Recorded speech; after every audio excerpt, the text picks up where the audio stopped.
going on? Hey guys. Ew! Hey you guys, it's Darrnell Bradley. This is for real.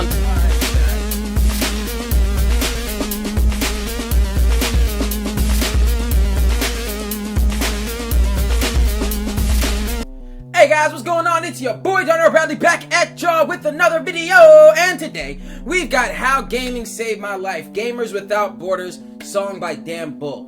I'm interested to see what's going on here because, you know, Dan Bull is the guy. He comes in here and he spits about these games in amazing lyrical fashion. So I don't know if this song is about to be like, it looks like it's about to be something real, like real about him, but within the confines of games. But it says Gamers Without Borders. So I'm interested to see how he's going to do it. See if it's going to tug on any heartstrings. I don't know how much of that I can take because I'm inebriated. But ain't nothing wrong with that. Nothing wrong with that at all. I want to see what the hell going on, so be sure to like, be sure to subscribe, follow me on all their social media, and we gonna hop in this without any further ado. In out. 3, 2, 1, click. Okay.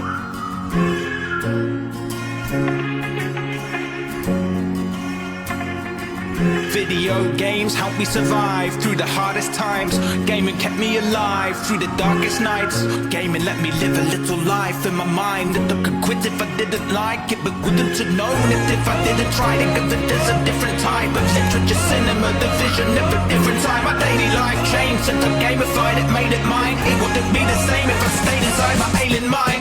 I've been failing life, unable to find a way to hide it. This pain inside, it's great to get to taking pride in it. My brain is trying, playing mind games, so I'm playing my games to stabilize and save my life.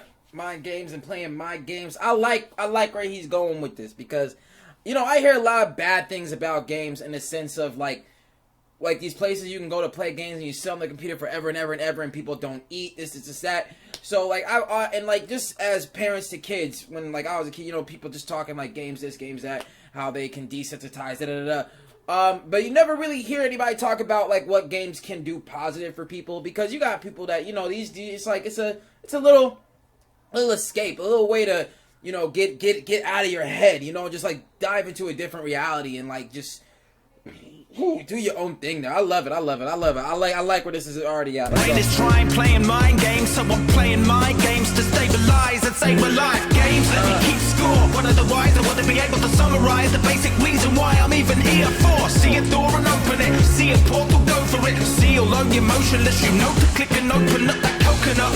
We speak for those that haven't spoken up. There's loads of us. We were asleep, but now we've woken up.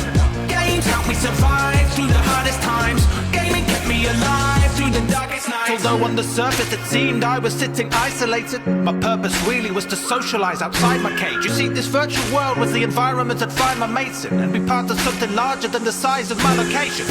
I like it, and be part of something higher than the size of my location, however he said that. But basically talking about, like, just because you're playing video games does not mean you're antisocial or something like that, or even an introvert, because within these games, within these worlds and these aspects, there's an entire community of people, especially, you know, when games became online. Now before, you know, when games weren't online and people just sat there and you know, wasn't too much interaction going on, but ever since the shit became online, you know what I'm saying, years and years ago, like, motherfuckers are like, yo, this is not just motherfuckers playing games secluded in themselves. They are part of an entire community of people that interact and get together and do things, that like go on missions, you know what I'm saying? They motherfuckers ride, you feel me? Like how what was it? Nerd Out song, I believe it was, with Dizzy and Breton and them, with call it Black Ops, the new Black Ops, my squad, like shit like that. Like that's real, and that goes across several different games and things like that. So let's go. Judge others on character traits and not the nation. Learn teamwork, communication and cooperation. I played civilization with other civilizations. Traded shots, gifts and information. Give and take. My Game Boy's old and grey, but it's the same Game Boy that I hold today. How could I have sold it? Faced the pain of seeing it thrown away. So now it sits by my Switch, another generation. Gaming gave me a rich extracurricular education. I went to places in ages school never bothered teaching. The USSR to Egypt and even more farther reaching. I've been part of the crowd in revolutionary France. Fleetingly felt what it felt to give a brand new future a chance. I empathize with other points of view. Living in a bubble, what else was a country point to do? In fact, I took my surroundings for granted till my eyes fell upon an oblivious sunset. Nearly cried, waiting for the dawn to come. Morning sun,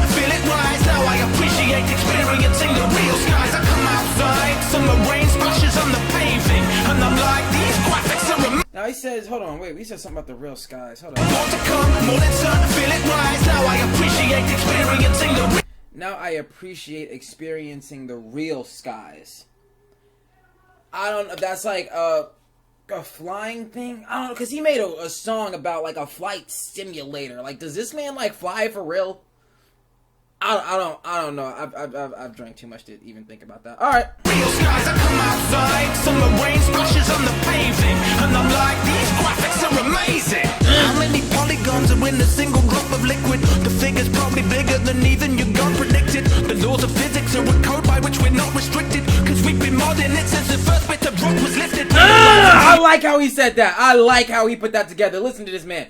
Oh my, just his lyrical articulation is amazing. The way he puts words together, the way he rhymes, the way he raps is also dope. But the way he can also deliver a message lyrically is dope as shit. Listen! The figure's probably bigger than even your God predicted. The laws of physics are... The laws of physics are a code by which we're not restricted. He said the laws of physics, we're not bound by them. That's what he's saying to y'all. We're not restricted because we've been modding it. Because we've been modding it since the first bit of rock was lifted. So we've been changing the laws of physics since we got to this motherfucker. You know what I'm saying? Like, the laws of things. Like, you think about the things that mankind thought were impossible. Like, obviously, way back then, we didn't understand the concept of physics. But we had, I guess, like, as a species, human, like, we had an idea, or I guess what we thought was impossible. You know what I'm saying? I'm very sure, motherfucker, before fire was discovered, we didn't think that shit was possible. We didn't even have any concept of what the fuck it was, you know what I mean? And, like, that's what I mean, like, we modding it since the first rock was lifted, you know what I'm saying? The goddamn tire was made, caveman shit, the circle, the damn circle, you know what I'm saying? Like, it's constant fluctuation, constant how we doing things, you know what I mean? And even with the games and the evolution and technology, it just keeps moving. Sorry, I've been drinking. I could do this shit forever. Rock was lifted, real life and VR lives are gonna be like spot the difference. It's not really a surprise, we realize we got addicted. Logging in can steal time until we've lost the big picture. Popular opinions we see online are often twisted. But despite the cost of this, I'm highly optimistic. To lead the drop and reach the top, we've got to risk it.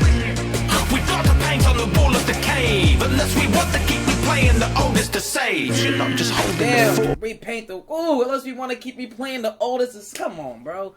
I like how he's spitting it and using gaming terminology to connect with y'all. Let's go, man. Mate, you're holding your fate. That's why I'll take my control to the grave. So until the day my face is like my Game Boy old and grey, I will remember that I'm never too old to play. I like that. I will remember that my Game Boy old and grey. I will remember that I'm never too old to play. I remember that I'm never too old to play. I like this. This is awesome. This is a good one. Dan did a fucking good one here. Games helped us survive through the hardest times. Gaming kept us alive through the darkest nights. We speak for those who haven't spoken up. There's lots of us. We were asleep, but now we've woken up. Games helped us survive through the hardest times. Gaming kept us alive through the darkest nights. We speak for those who haven't spoken up. There's lots of us. We were asleep, but now we've woken up. Games helped us survive through the hardest times. Gaming kept us alive through the darkest nights. Games helped us survive through the hardest times. Gaming kept us alive through the darkest nights. Games helped us survive through the hardest times. Gaming kept us alive through the darkest nights. Blippity blip blue. Blippity blip blip. Blippity blip blip. Blippity blip blip.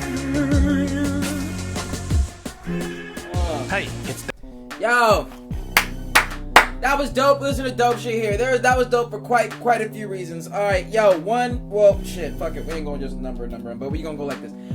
I really like the aspect that he took it on, how he was using gaming terminology to talk about real shit, but also the fact that how gaming helped him and potentially helped massive amounts of others, and the world of gaming shown through the eyes of somebody who sees it in a positive light and not people who are just like, gaming can ruin your life in this way and this and this, because what you gotta understand is too much of anything can fuck you up. Like, too much of anything can fuck you up. You gotta learn how to moderate in and of yourself.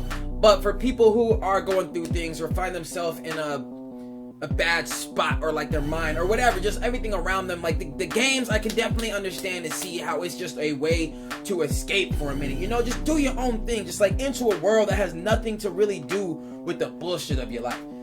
Now, I think it's important not to get like trapped there in a sense of can't nobody get to you, but when you become a part of these communities and these people that like are into the same things you are, and you guys literally, y'all go on adventures, y'all go on missions, like y'all go do shit, like, and even though it's a game, it's like y'all all in it, and that, and even in and of itself is a bonding experience, and within just like kind of, you know, getting out of the BS of your life and into something that like brings you joy, brings you happiness. And I really like how he touched on that, because like I said, I've heard every rendition of why games are bad for you and whatever this is, so it was really like refreshing to hear something like this and see to show how games got you out. And I like Gamers Without Borders, because yeah, gaming it breaks down those borders, because that it's just a continuous span of like missions and people and games and just all kinds of shit you can get into. Now, I can comprehend all of this, and I've stated several times on this channel how much I really don't game.